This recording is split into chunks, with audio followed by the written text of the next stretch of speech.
gentle rain wash over you. Let the forest give its peace to you. Let the wisdom of the world flow in. Find the quiet space where you begin. Compassion from others becomes your own well-being. Welcome to this online module, Compassion from Others in a Multicultural and Multi-Ethnic Society, How to Promote Acceptance of Compassion from Others and Reduce Fear of Receiving It. In the vast unfolding story of human experience, this module marks the beginning of a journey, one that explores how we open ourselves to kindness, how we navigate the rich diversity of our modern societies, and how we learn to soften the instinctive fears that so often rise when compassion reaches out to us. About to embark on a journey into the very heart of human well-being, we find ourselves at the threshold of an online module whose purpose is both profound and deeply human. Its aim is to illuminate the scientific foundations of compassion itself, that quiet force which has shaped minds, relationships, and societies across time. We begin by exploring how the simple act of receiving compassion from others can ignite personal flourishing, how it nurtures meaning, awakens positive emotions, and cultivates a sense of safety that echoes through our inner world. From there, we move through the evidence, clear, compelling, and vast, showing that compassion is no mere sentiment, but a powerful balm capable of reducing depression, anxiety, stress, and even loneliness. And finally, this module seeks to offer something deeply practical, the skills to open ourselves more fully to compassion, to allow it in, so that we might experience its protective and restorative effects. A journey not just of knowledge, but of transformation. About the emergence of shared understanding, we tell a quieter yet no less profound story.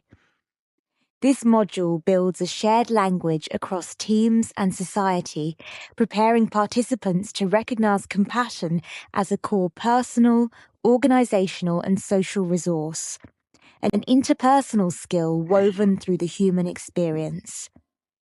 It is here, in the subtle shaping of how we speak and listen, that we witness another kind of evolution, not of atoms or organisms, but of connection itself. What is compassion from others? Well, to understand that, we must step back and observe the quiet forces that shape our inner world. First, compassion is a supportive presence in times of need. It emerges when one human recognizes the distress of another and responds not with haste or judgment, but with care, patience, and understanding. This simple act of seeing suffering and choosing kindness forms the foundation of our social existence. Second, compassion is an emotionally attuned connection.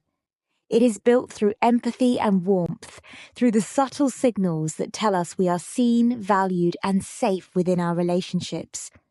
Much like the bonds that once held early human tribes together, this emotional resonance allows us to thrive.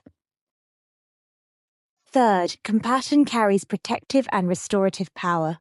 When we receive it, our stress, anxiety, and loneliness begin to recede. In their place arises the possibility of healing, an ancient mechanism as vital to our survival as any physical adaptation. And finally, compassion from others fosters meaning, positive emotion, and social connection.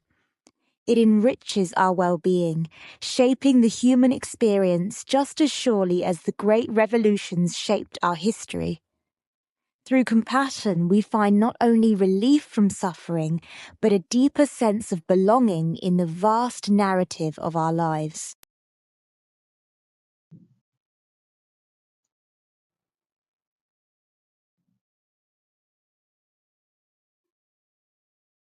More than an emotion, compassion from others is a relational process.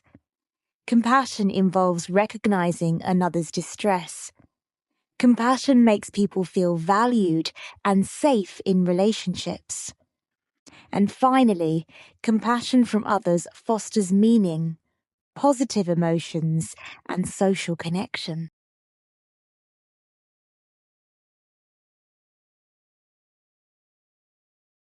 What then is compassion from others?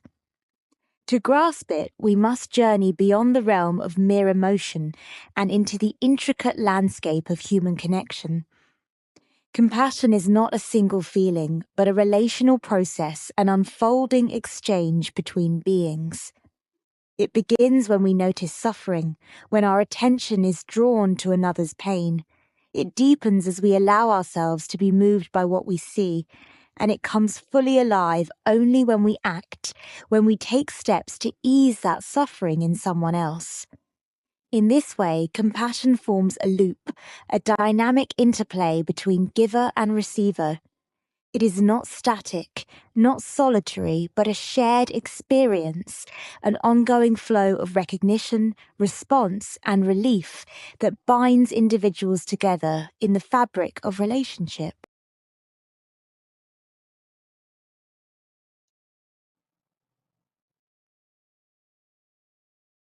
Across the vast tapestry of human experience, one truth emerges with quiet certainty.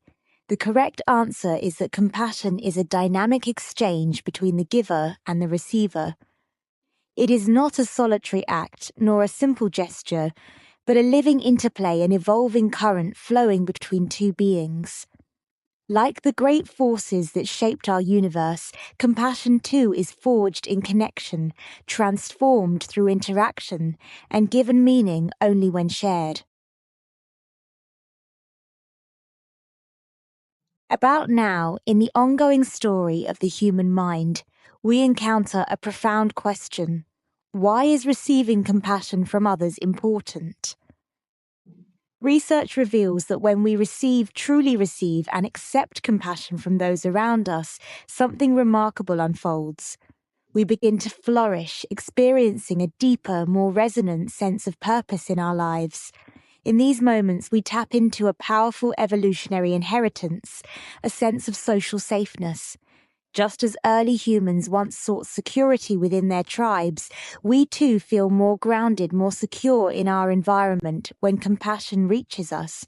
And finally, this exchange of kindness lights up our inner world, giving rise to a higher level of positive emotions. In the vast and ongoing narrative of human experience, compassion is not merely a pleasant addition, it is a force that shapes our well-being, our connection, and our capacity to thrive. About the flow of compassion from others, we can observe two distinct yet intertwined aspects in this gentle human story. First, there is the receiving of compassion. That moment when the kindness of another reaches us, like a quiet ripple across the surface of our inner world. And second, there is the accepting of compassion, the deeper, often harder task of allowing that kindness to settle within us, to take root, and to become part of our lived experience. About the experience of receiving compassion, we must begin at the very moment another human being turns their attention toward our suffering. For compassion, in its essence, is not born within us, but arrives from the outside, from the noticing, the caring, the deliberate response of another. It is an act, a movement, a reaching out. Yet much like the earliest forms of matter drifting through the newborn universe, compassion offered does not always settle where it is meant to land. You may find yourself the recipient of care, support, or kindness, and still feel uncertain, uncomfortable, or somehow undeserving of what has been given. The environment around you may be rich with compassion, present, available, surrounding you like an atmosphere, yet it may not fully penetrate your emotional world. The compassion exists. It is offered, but its journey toward your heart is not always complete. About the moment you choose to accept compassion from others, something subtle yet profound begins to unfold. This is the story of allowing care itself to land, of letting it seep inward rather than bounce off the hardened surfaces you've built over time. Accepting compassion is not merely an act, it is an internal shift, a granting of permission to be supported. For countless moments throughout your life, you may have stood guarded, shaped by self-criticism or fear. But here, in this small yet significant revolution within your own inner world, openness becomes possible. Trust begins to take shape. The willingness to soften emerges quietly, tentatively, but unmistakably. And this is where the transformation happens. When compassion is not only offered but received, it becomes regulating, soothing, and deeply transformative, much like the great turning points in the history of humankind, except unfolding entirely within you. In essence, the act of receiving compassion is something that happens to you, bestowed by others across the vast tapestry of human connection. Yet accepting compassion, that is an inward journey, a quiet and profound shift within your own emotional landscape, where you grant yourself permission to feel what has been offered. In the vast and intricate landscape of human experience, there are moments small yet profound when compassion reveals itself with quiet force. Reflect then on an episode from your own unfolding story when another person, through action or presence, extended such compassion toward you. What precisely did he or she do? What form did their kindness take as it reached you, crossing the invisible space between one life and another? Consider what you were receiving in that moment, not merely a gesture, but an offering of understanding, of patience, of care. What actions did they undertake that signaled their compassion so clearly, unmistakably? Perhaps a comforting word, perhaps a willingness to listen, perhaps simply the act of being there when the world felt too heavy to bear alone. And how did you feel as this compassion touched you?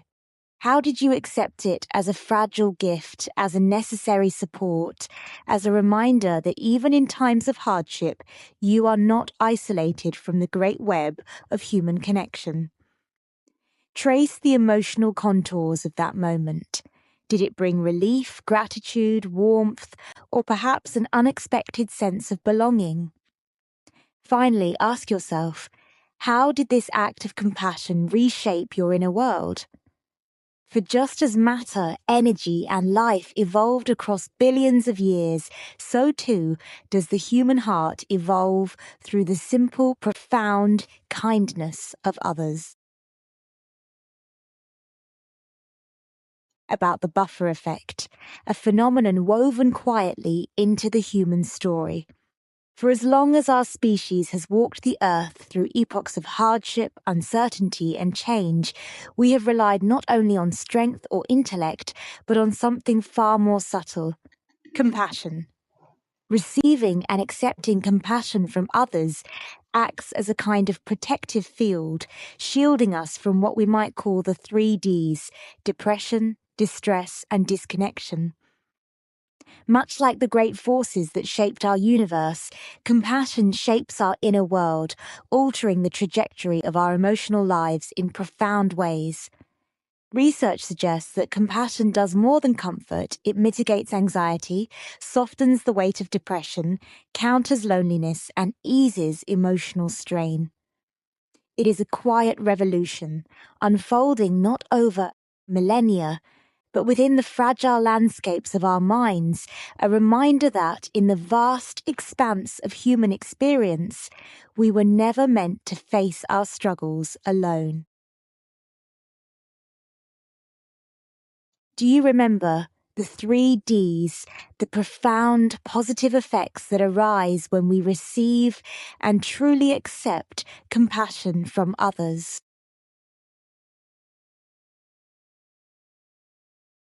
From the vantage point of our modern organizational landscape, we can trace the emergence of an idea both ancient in spirit and newly vital in practice, the cultivation of reciprocal compassion. Once merely a moral aspiration, it has now become a force essential for navigating the many challenges that shape our collective experience. This capacity rooted in our social nature has grown to be recognized as a profound interpersonal strength, one that matters not only for leaders or decision makers, but for every role woven into the fabric of an organization. And just as the great revolutions of human history reshaped the course of our species, this quiet revolution of compassion begins to transform the way we interact. It allows us to forge deeper connections with customers, service users, clients, those external communities whose lives intersect with our own systems and structures. Through it, the everyday exchanges of organizational life become not merely transactions, but moments of shared humanity, carrying forward a story as old as cooperation itself. About the nature of organizations, we must cast our gaze far beyond the familiar rhythms of daily work. For too long, compassion has been treated as a marginal phenomenon, an optional interpersonal courtesy, something we imagine exists outside the true business of productivity, as though taking time for compassion was stepping away from the real work itself. Yet this view is but an echo of an outdated paradigm. In truth, compassion is a core organizational resource, as vital to the preservation of human capital as energy is to the unfolding of the cosmos. It is an investment, not a distraction, and without it, the intricate structures we call organizations begin to fray. Just as ancient organisms evolved cooperative behaviors to navigate the challenges of survival, so too must modern institutions integrate compassion into their very foundations. It is essential, not ornamental. It belongs at the heart of our care models, woven directly into organizational strategy.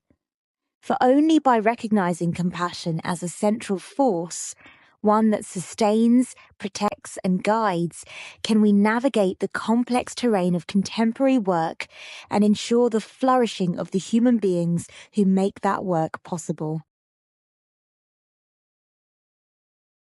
And so we pause at the edge of a quiet question. Across the vast landscape of human endeavor, where organizations rise and fall like ancient civilizations, a subtle tension hums beneath the surface. A key tension. Do we still regard compassion as an accessory and optional virtue rather than a structural necessity? Much like early societies overlook the invisible forces that shape them, we too risk underestimating the power that softens our humanity and strengthens our collective resilience. A core insight emerges. Compassion is not a gentle embellishment. It is a resource, an organizing principle that protects and fortifies human capital, much as the earliest bonds of cooperation once safeguard our ancestors against a hostile world. And so we turn to your own terrain. Within your team, where is compassion dismissed, left in the margins like an unrecorded chapter of history? And where, unmistakably, does its presence elevate outcomes, relationships, and the very fabric of work? A prompt, then an opening into possibility. What would shift, what new form of culture might arise if compassion were not merely encouraged, but formally recognized and protected as a core resource? Guided reflection. Picture, if you will, a moment in the not-so-distant past when a colleague extended to you a simple yet profound act of compassion. In that fleeting exchange, something shifted your productivity, your focus, the very rhythm of your day bent gently in response, much like early matter yielding to the forces that shaped it. How did that compassion alter the trajectory of your work, even if only for a day? Group discussion, and now we turn our attention to the intricate, ever-evolving structure we call our team. Just as ancient cultures shaped the lives and possibilities of early Homo sapiens, the culture of our own specific group exerts a quiet but powerful influence over how we offer and receive support. In what ways does this shared environment, its unspoken norms, its habits, its collective temperament expand or constrict our ability to care for one another? Why fear of compassion matters. To understand this, we must first journey into the quiet landscapes of the human mind, where emotions shaped over millennia guide our relationships and our sense of self. Fear of compassion is not merely a hesitation to be kind. Rather, it is a profound psychological barrier, an inner defense system forged from layers of shame, self-criticism, and the deep instinct to protect oneself from perceived vulnerability. Much like the ancient forces that shaped early organisms or the cultural revolutions that transformed Homo sapiens, this fear has roots in our earliest emotional experiences. It inhibits individuals from accepting or benefiting from support, even when such support could be healing or life-changing. And so, the story of fear of compassion becomes a story of human survival, of learned defenses, and of the long, ongoing struggle to feel safe enough to let kindness in.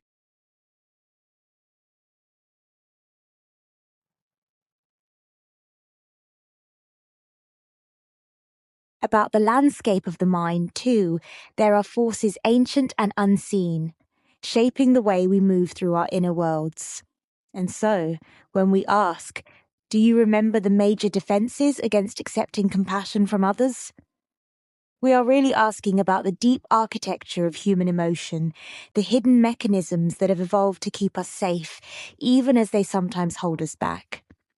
And the answer, quietly but powerfully, is this: shame, self-criticism, and the raw feeling of vulnerability. For these are not random obstacles. They are old, familiar guardians of the psyche, forged long ago when exposure meant danger, when dependence meant risk, and when softness could cost survival. Shame rises like an ancient alarm bell. Self-criticism sharpens itself like a tool meant to keep us in line. Vulnerability, a trembling reminder of how fragile it once was simply to exist. These forces, though born in distant emotional epochs, still walk beside us today.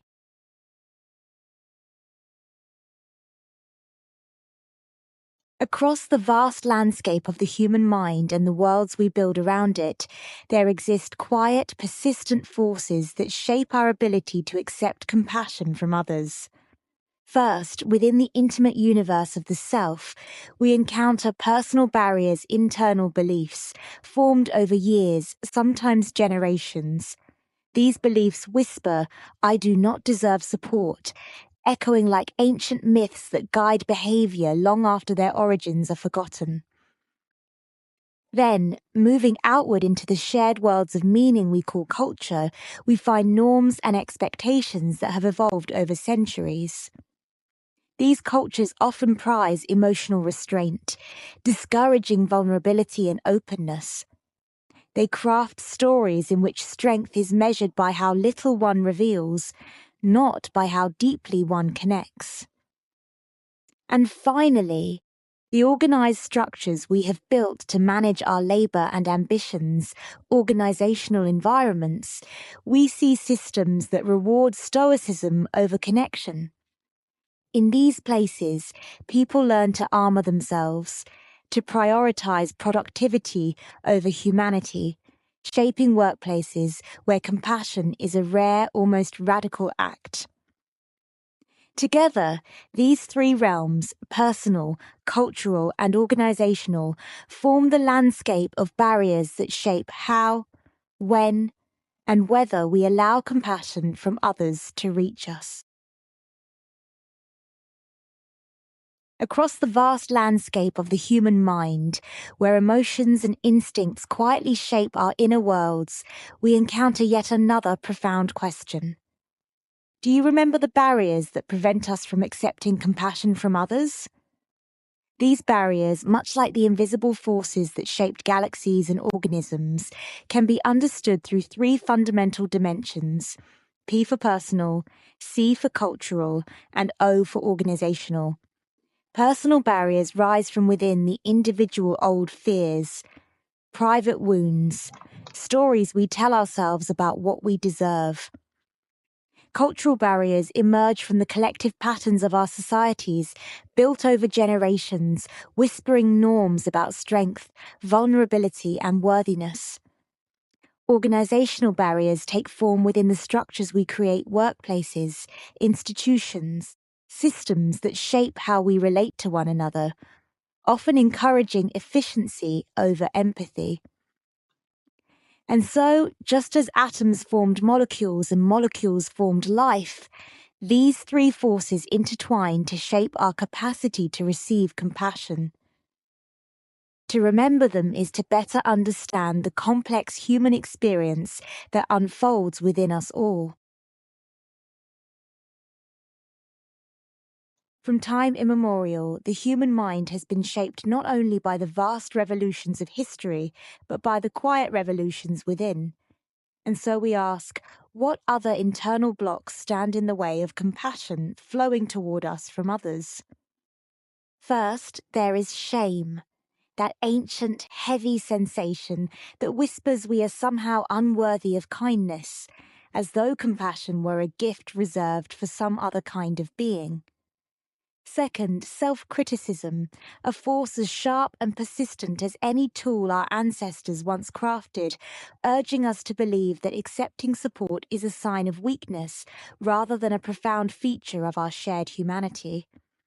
And third, defensiveness, the instinctive barrier we raise to guard our perceived vulnerabilities, much like early humans shielding themselves against the unknown. In doing so, we inadvertently turn away the very compassion that could ease our fears. Do you remember the internal blocks? Well, in the unfolding tapestry of the human mind, they too have their names and their quiet histories. S stands for shame, that ancient visceral force that has shaped our behavior since the dawn of our social existence. Sus, self-criticism, a structure far more intricate, forged over countless experiences, whispering judgments from within. And D, defensiveness, a mechanism as old as survival itself, rising instinctively to shield us from perceived threats. Picture, if you will, the delicate architecture of the human mind, an intricate landscape shaped not over billions of years, but through the quiet revolutions of emotion, connection, and trust. In this realm, something called social safeness emerges, the deep-rooted sense that one is accepted, connected, and safe among others. Yet, just as early organisms once struggled to survive in a volatile world, many today wrestle with a peculiar fear, the fear of compassion from others. This fear, subtle yet profound, undermines our internal sense of belonging. It erodes acceptance, loosens the ties of connection, and weakens the very foundations of safety. And when these pillars tremble, so too does our resilience. Our ability to regulate emotions and ability is essential to our survival as the first molecules that learn to bind begins to falter. Research reveals a striking pattern. Those who fear compassion often experience lower levels of social safeness, accompanied by an increased sense of isolation. Much like early humans who once walked the earth unaware of the forces shaping their destiny, Individuals caught in this emotional tension may not realize how deeply this fear carves into their psychological landscape. Yet the story, as always, is one of understanding and perhaps eventually evolution. About the nature of our inner worlds, we find another story unfolding. Fear of compassion undermines the social sense of being. A point accepted, C point connected, and S point safe. And just as matter once coalesced into atoms and atoms into molecules, so too does our sense of belonging coalesce from these simple elements of acceptance, connection, and safety. About to embark on a new chapter, we find ourselves shifting gently into part 2, where we begin to unravel the frameworks for interpreting compassion. Just as the great arcs of history have carried us from atoms to cultures, so too does this journey invite us to explore the deeper structures shaping our understanding of empathy and care. And so, I thank you for your attention, your presence in this unfolding story. May you carry forward curiosity and courage, and may the path ahead offer you the very best of luck as you venture deeper into the vast and wondrous world of compassion. Hi to everyone. We will now explore the frameworks that shape the interpretation of compassion. We might look at aspects of others' sincerity and motivation. We might also evaluate the type of support we receive. At the edge of your own inner landscape, you pause, because here is the quiet place where compassion arrives, carrying intentions like unseen constellations. And intent is the hidden shape beneath the surface, the thing that decides whether the warmth you're offered feels like a refuge or a threat. You listen. Genuine kindness drifts toward you like a soft lantern glow. They truly care about me, and trust rises gently, like dawn across an open field. But then comes the shadowed twin of compassion, pity, superiority. I feel looked down on. It echoes like footsteps in an empty hall, stirring shame, widening the distance until loneliness settles in like fog. There is the cold, brittle offering of social obligation. They're only helping because they must. It rings hollow, like a bell struck, with no resonance, leaving no imprint on the heart. And finally, the sharp glint of self-interest. This is about them, not me. A fracture of mistrust. Compassion becomes something unsafe, something edged. So ask yourself, traveler in your own emotional world, how do the stories you tell about another's intention shape your ability to receive the light they offer?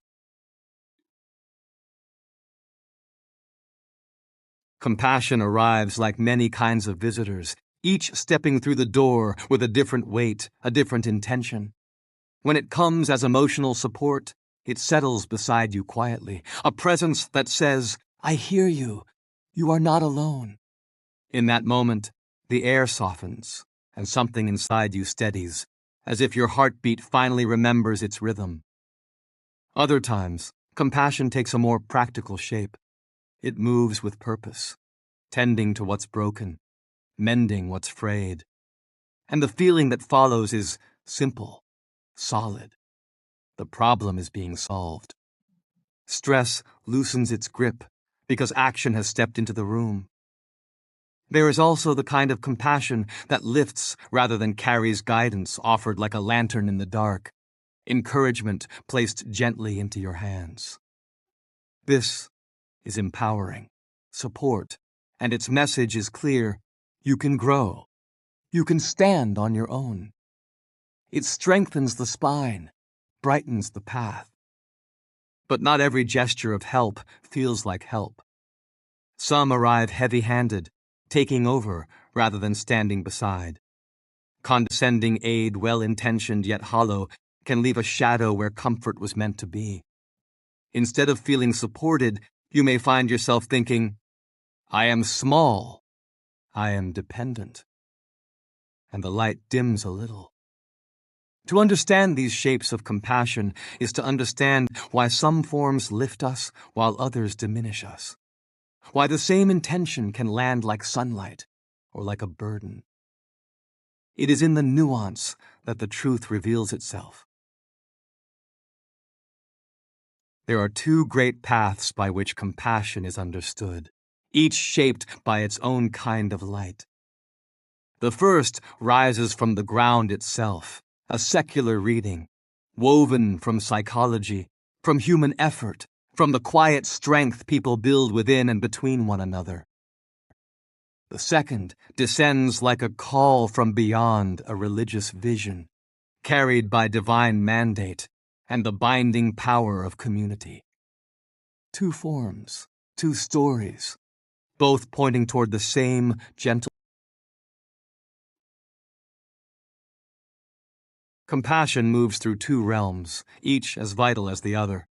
In the quiet chambers of the mind, it softens the edges of loneliness, weaving empathy into places once left hollow. When a person is met with understanding, true, steady, human understanding, a sense of safety rises within them, like a lantern lit against the dark. Stress loosens its grip. The path through hardship becomes just a little more navigable. But compassion does not end with the individual.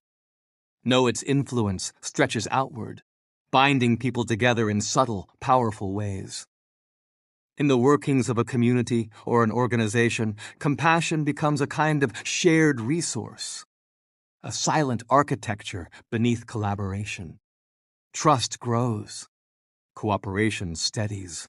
The bonds between people tighten into something resilient. And from those bonds come teams that hold together, work together, and rise together. So compassion lives in two worlds at once. The inner world, where it heals and steadies the heart, and the outer world, where it strengthens the very fabric of human connection. In both realms, it is a force quiet, luminous, and utterly essential.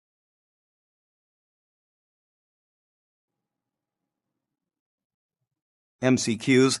Among the described psychological benefits of receiving compassion from others are increased feeling of isolation, reduced emotional well-being, improved emotional and mental health, all of them, none of them. The correct answer is C. Improved emotional and mental health.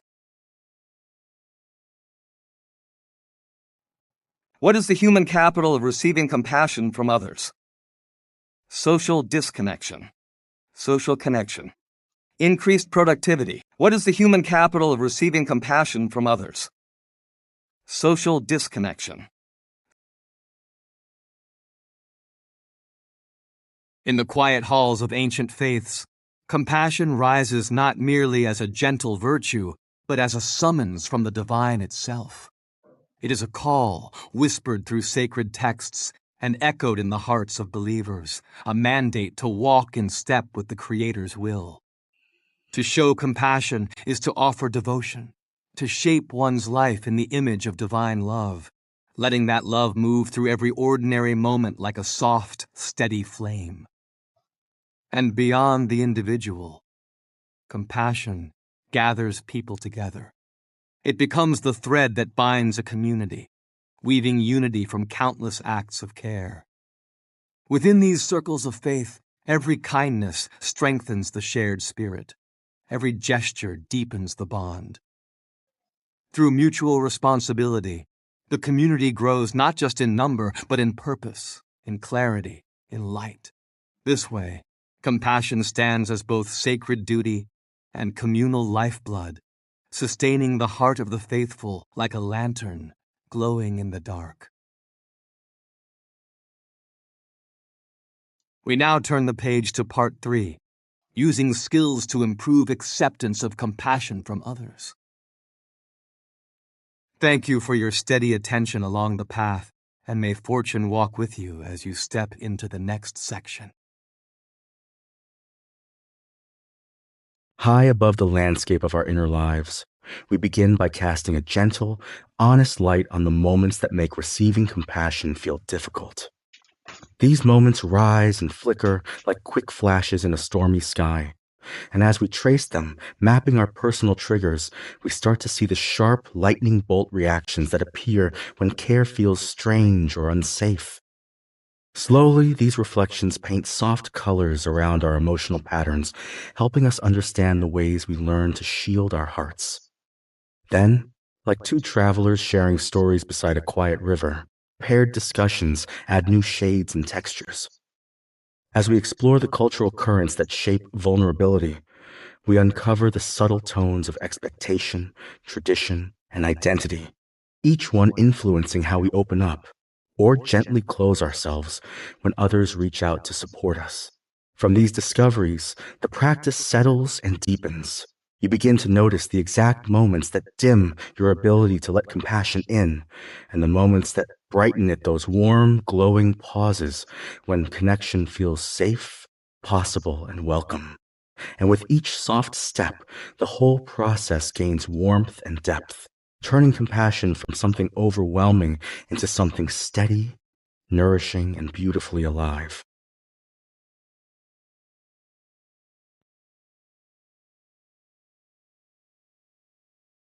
High above the quiet fields of questions waiting to be answered, your task drifts gently into view. Soft as a wandering cloud and steady as a breeze, it settles before you with a simple purpose: complete the following MCQs. Sometimes, in the quiet spaces of our lives, the hardest part of compassion is simply allowing it to arrive. For many people, the fear of compassion rises like a tall, unmoving wall, solid, silent, and deeply isolating. This fear does more than keep support at a distance. It stirs shame, sharpens self-criticism, and widens the path toward burnout. And when compassion begins to feel like a threat, people often drift into a lonely kind of retreat, even when connection is the very thing their hearts are quietly reaching for. The journey of this work is a gentle one, guiding us from that cool, distant place of emotional separation toward a space of safety and warmth, where compassion can be welcomed without fear, and where connection at last can find its way back in. What is the core psychological barrier to receiving compassion? Options: A. Fear of compassion. B. Low self-esteem. C. Lack of empathy. D. Poor communication skills. Answer: a hint. It's described as a psychological wall that blocks support. Explanation: fear of compassion is identified as the central psychological barrier, acting as a wall that prevents individuals from accepting support. 2. Which of the following is a consequence of fearing compassion? Options: improved relationships, higher self-confidence, greater shame and burnout, increased motivation. Answer: C. Hint. Research links this fear to negative emotional outcomes. Explanation: fear of compassion is associated with increased shame, self-criticism, and burnout, according to psychological research. 3. What is the intended goal when addressing fear of compassion? Options: A. Achieving emotional independence. B. Avoiding interpersonal contact. C. Moving toward relational safety and trust. D. Suppressing vulnerability. The right answer is C. Hint. The goal is to shift from isolation to connection. Explanation: the goal is to transition from defensive isolation to relational safety and trusting relationships. High above the gentle landscape of the mind, where thoughts drift like soft clouds, we see a quiet truth forming. Fear of compassion rises like a tall, unseen wall, standing between a person and the warmth offered by others. It is a barrier shaped by past and silent expectations, a structure built slowly over time. And like a cloud casting a shadow over a sunlit field, this fear blocks the comfort that tries to reach us, leaving us wandering just outside the kindness meant to help us heal. 1. Secular framework. In secular contexts, the difficulty in being vulnerable often comes from internal psychological defenses. Shame, self-criticism, and fear of judgment create a protective shell that keeps others at a distance. These defenses develop as survival strategies, but over time they make it harder to accept support, open up emotionally, or trust that compassion is safe. Vulnerability feels risky because it exposes the parts of ourselves we've learned to hide. 2. Religious framework. Within religious settings, the struggle takes on a different tone. Here, vulnerability can be constrained by the weight of moral expectations and the pressure to appear spiritually strong. Many people feel they must embody perfection, uphold ideals, or avoid showing weakness in front of their community. Compassion may be available, but the fear of falling short, of disappointing God or others, can make it difficult to admit struggle or seek help. 3. Shared barrier. Despite their different origins, both frameworks converge on the same human challenge: the fear of being seen in our most honest, imperfect moments. Whether shaped by psychological defenses or spiritual expectations, the result is a shared barrier to vulnerability. This barrier makes it hard to receive compassion, even when it is offered with sincerity. At its core, the struggle is universal, allowing ourselves to be open, supported, and fully known.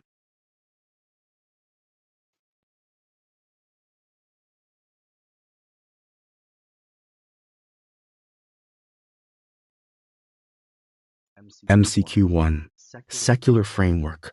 In the secular framework, what primary barrier is highlighted in the theory? A. Psychological defenses. B. Lack of social support. C. Pressure to meet social expectations. D. Emotional detachment from others. Correct answer. A. Psychological defenses. Hint. Think about the internal strategies people use to protect themselves emotionally. Explanation.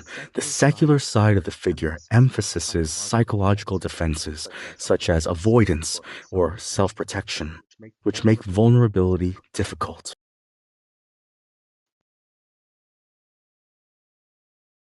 MCQ 2. Religious framework. According to the explored theories, what challenge is associated with the religious framework barriers? A. The burden of perfection. B. Difficulty identifying emotions. C. Over-reliance on religious coping strategies. D.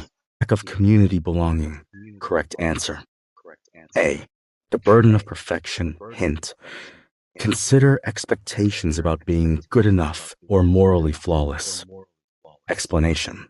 The religious framework highlights the burden of perfection, where individuals may feel pressure to meet idealized standards, making vulnerability harder.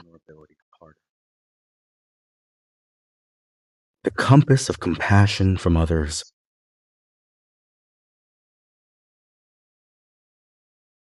Secular framework. In secular settings, vulnerability is often shaped by beliefs about strength and autonomy. Many people are taught that independence is a virtue and that showing vulnerability signals weakness. Within this framework, compassion can feel threatening because it challenges the idea that we should cope alone. When autonomy is prioritized, accepting help may feel like losing control, while vulnerability is reframed as a strength only when it is self-directed and tightly managed.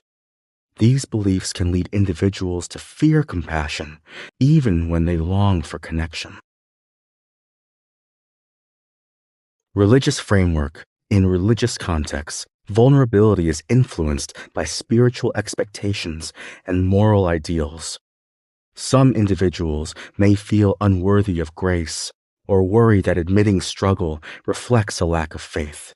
Compassion from others can be uncomfortable if it highlights perceived spiritual shortcomings or contradicts the expectation of remaining steadfast.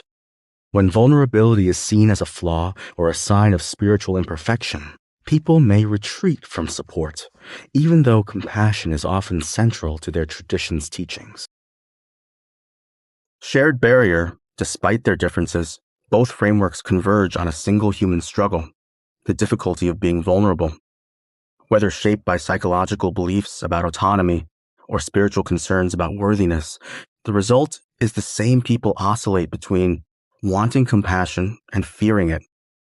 Shared barrier makes it difficult to let others in, even when compassion is offered sincerely. At the heart of the compass lies this universal tension, the longing for connection and the fear of being seen. Far above the steady path of our learning, we now drift gently into part 4 of our module. Here, like a soft cloud revealing new shapes in the sky, we introduce additional skills to help dissolve the quiet walls that keep us from accepting others' compassion.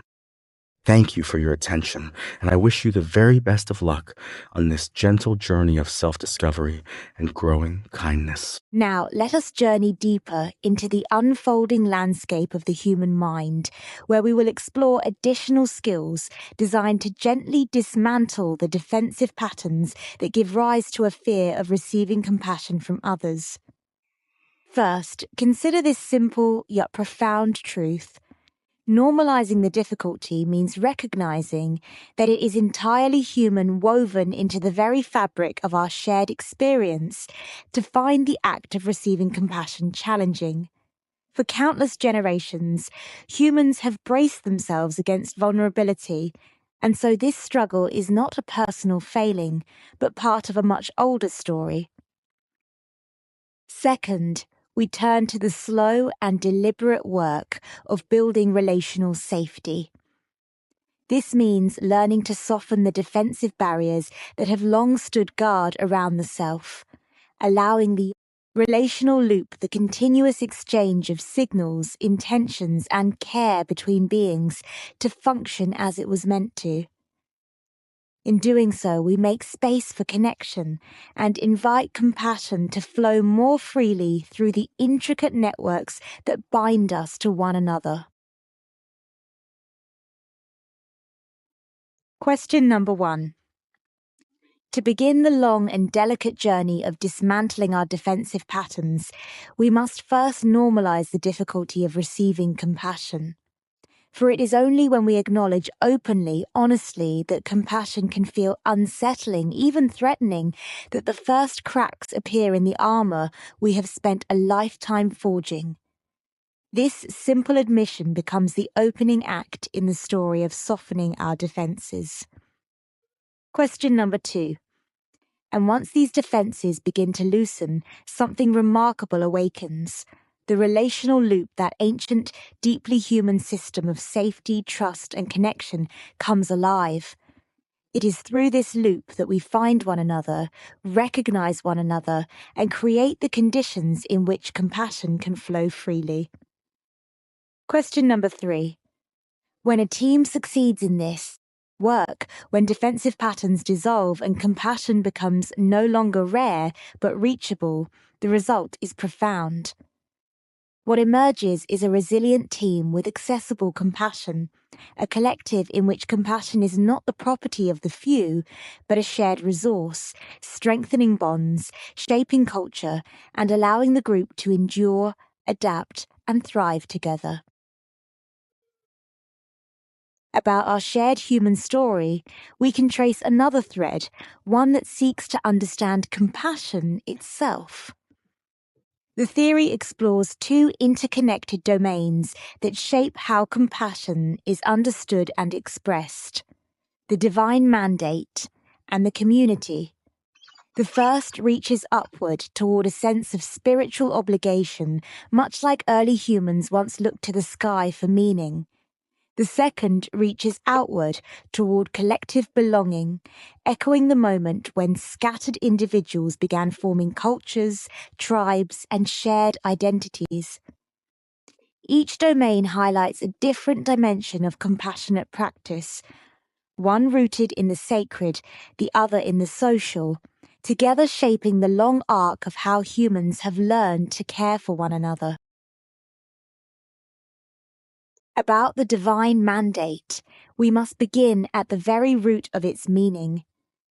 For here, compassion is not simply a feeling that arises in the human heart, but a sacred duty, a moral obligation shaped by holy teachings and patterned on the very love attributed to the divine. In this worldview, compassion becomes something far greater than an emotion. It becomes an act of devotion, a way of aligning oneself with the deepest spiritual currents that have guided believers across generations. And about the community, we witness a different but equally profound unfolding of compassion. Here, its significance lies not in the heavens, but in the intricate web of human relationships. Compassion becomes the force that binds individuals together, strengthening the ties that form shared identity. It encourages mutual care, nurtures cooperation, and fosters a sense of belonging. In doing so, it becomes a pathway to communal development, a means of reinforcing collective belief and ensuring that commitment does not fade with time, but grows, reshapes, and endures. Within the divine mandate, compassion emerges through action. It begins with obeying divine command, following the Creator's will, and grounding one's duty in spiritual belief. These are not mere practices, but the earliest structures through which compassion takes form. Acts of worship, devotion, and the imitation of divine love become the pathways much like the great forces of nature that shape the moral universe believers inhabit. Yet when we move into the community domain, the landscape changes. Here, the focus shifts toward relationships, toward the social fabric woven between individuals. Compassion becomes a unifying force, binding the faithful together, strengthening spiritual ties, and distributing responsibility across the group.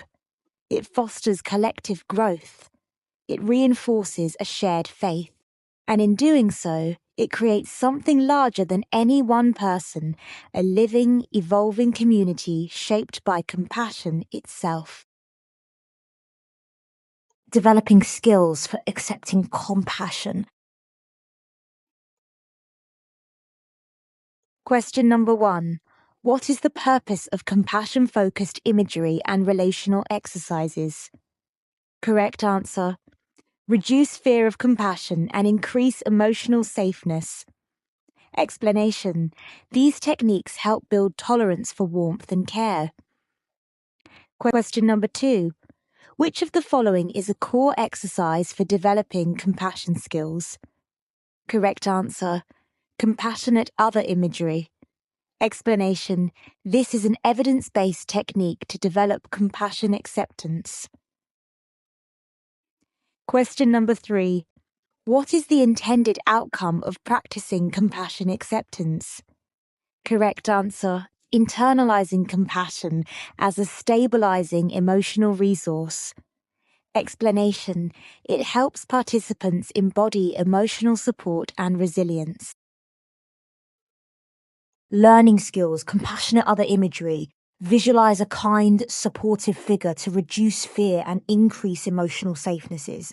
Receiving a compliment practice. Engage in exercises that build tolerance for positive regard and emotional closeness.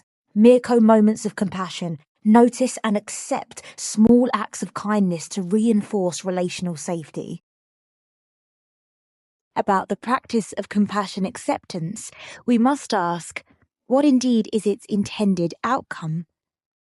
As with so many developments in the long arc of human inner life, its purpose is not shrouded in mystery, but woven into the very fabric of our emotional evolution. And the correct answer B, reveals this with clarity.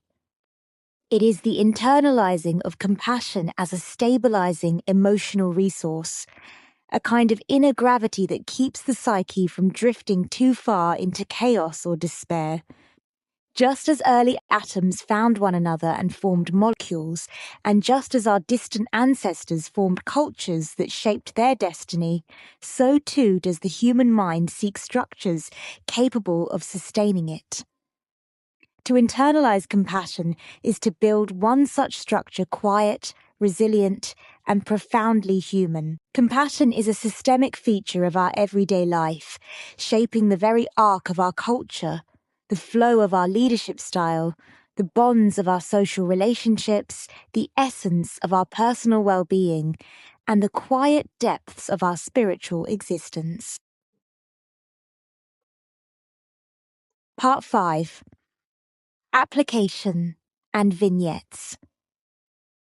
In this chapter, we step slowly, deliberately into the lived worlds of others. Here, you will be exposed to case studies, quiet windows.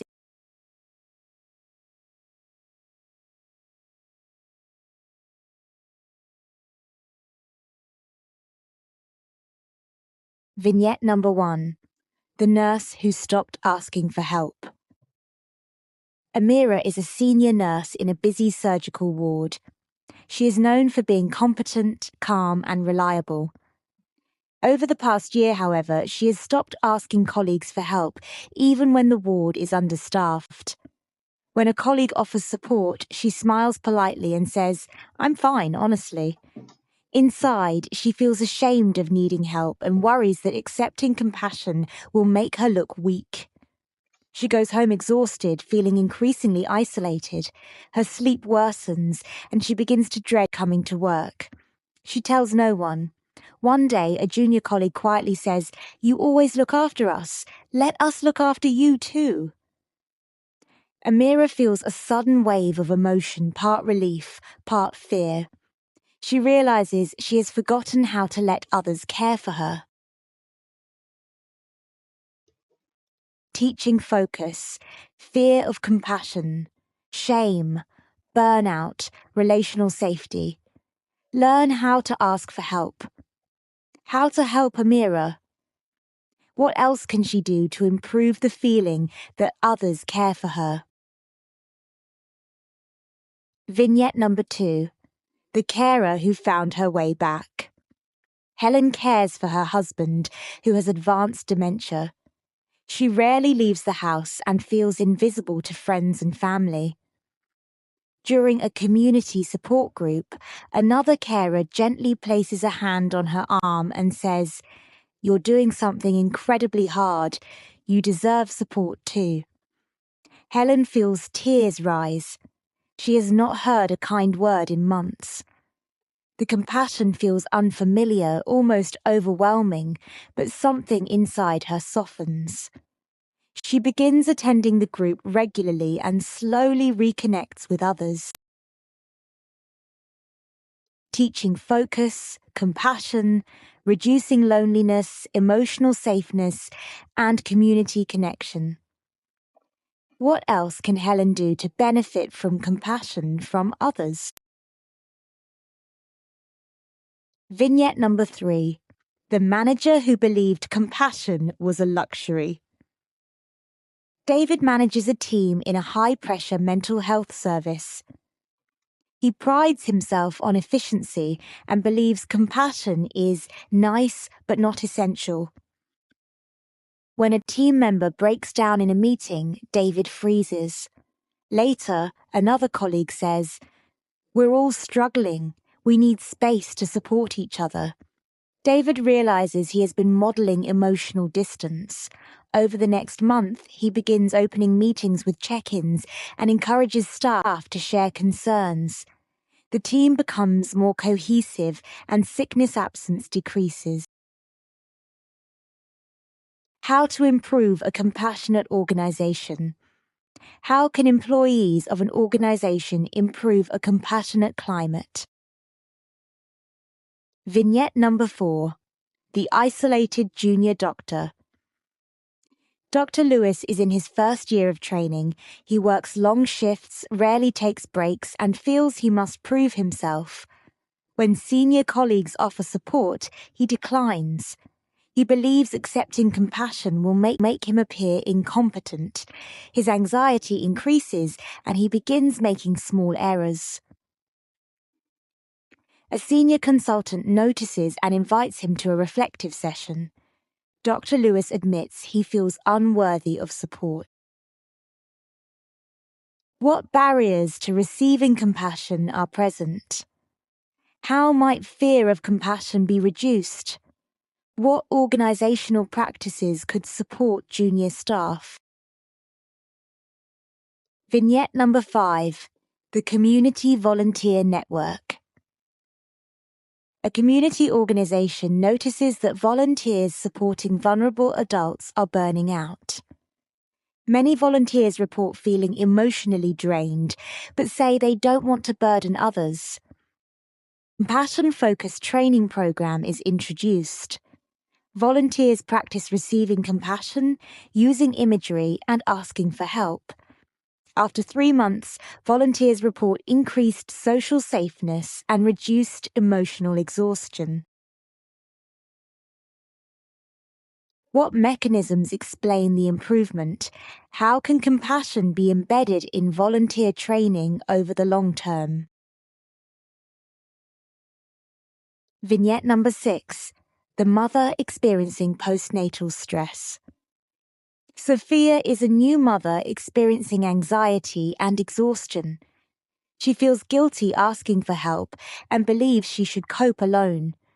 Her partner tries to support her, but she pushes him away. During a parenting group, she learns about self-compassion and the role of receiving compassion from others. She begins practicing small acts of acceptance, letting her partner take over bedtime, accepting a friend's offer to cook.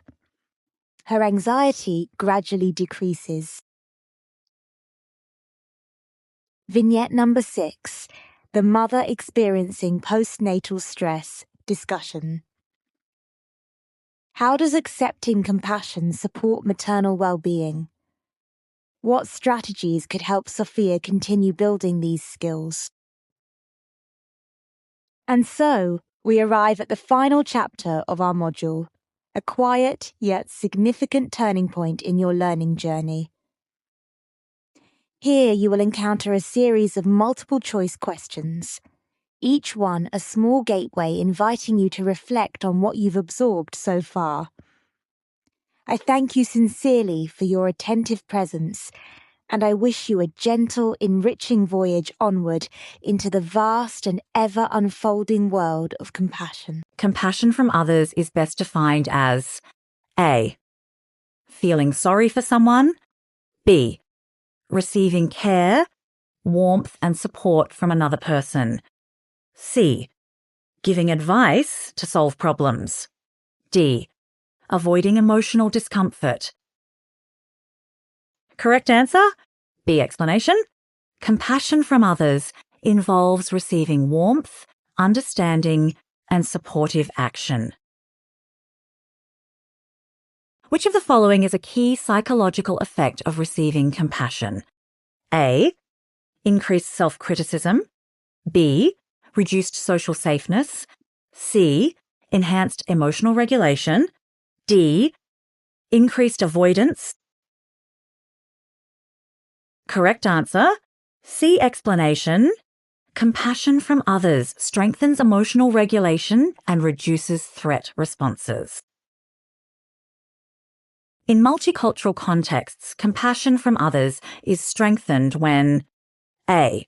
People assume everyone shares the same cultural norms. B. Differences are ignored to avoid discomfort. C. Cultural values, identities, and communication styles are respected. D. Only verbal expressions of care are used. Correct answer. C. Explanation. Compassion is relational and culturally shaped. Respect for diversity enhances its impact. Receiving compassion activates which system in the brain? A. Threat system. B. Drive system. C. Soothing/affiliative system. D. Cognitive control system. Correct answer. C. Explanation. Compassion activates the soothing system, promoting safety and connection. Compassion from others in organizations is associated with A. Higher burnout. B. Lower trust. C. Improved team cohesion. D. Reduced communication. Correct answer. C. Explanation. Compassion strengthens relational bonds and improves teamwork. Which behaviour best represents compassion from others? A. Giving unsolicited advice. B. Listening with empathy and offering supportive presence. C. Correcting someone's mistakes. D. Avoiding difficult conversations. Correct answer. B. Explanation. Compassion involves attuned, empathic, and supportive engagement. Research shows that receiving compassion can A. Increase avoidance behaviours. B. Reduce psychological distress. C. Reduce prosocial behaviour. D. Increase interpersonal conflict. Correct answer. B. Explanation. Compassion reduces distress and enhances well-being. In diverse teams, compassion from others is most effective when A. Everyone communicates in the same way. B. Cultural humility is practiced. C. Differences are minimized. D. Only leaders show compassion. Correct answer. B. Explanation. Cultural humility supports inclusive relational compassion. Receiving compassion activates the what system, promoting feelings of safety and connection. A. Drive. B. Threat. C. Soothing. D. Cognitive. Correct answer. C. Explanation. The soothing system underpins emotional safeness. Compassion from others increases a sense of what?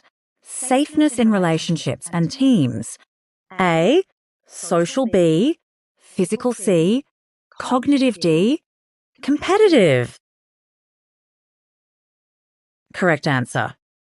A. Explanation. Social safeness is a core outcome of compassion. In multicultural settings, compassion is strengthened by what? Awareness. A. Economic. B. Cultural. C. Political. D. Technical. Correct answer. B. Explanation. Cultural awareness enhances relational attunement. Compassion from others reduces what? And supports emotional resilience. Options. A. Burnout. B. Empathy. C. Cooperation. D. Trust. Correct answer. A. Explanation.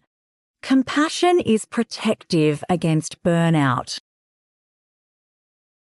Compassion from others involves recognizing suffering and taking what? To help. A. Distance. B. Action. C. Notes. D. Control. Correct answer. B. Explanation. Compassion requires action, not just awareness. A key interpersonal effect of receiving compassion is increased what? A. Isolation. B. Threat. C. Trust. D. Competition. Correct answer. C. Explanation. Compassion builds trust and relational safety. Compassion from others supports well-being by reducing what responses? A. Soothing. B. Threat. C. Curiosity. D. Learning. Correct answer, B. Explanation. Compassion downregulates the threat system. Oh, sweetheart, look at you. We've made it all the way to the end of our little course together. I'm just so proud of how gently and compassionately you stayed with the material. Truly, you gave it such steady, caring attention. And that means so much. And now I just want to wish you the same kind of compassionate journey in your own life, okay? You deserve that softness and kindness every step of the way. And don't you worry one bit, the authors. They're all good. No conflicts of interest here in putting this whole tutorial together. Just honest, heartfelt work for you.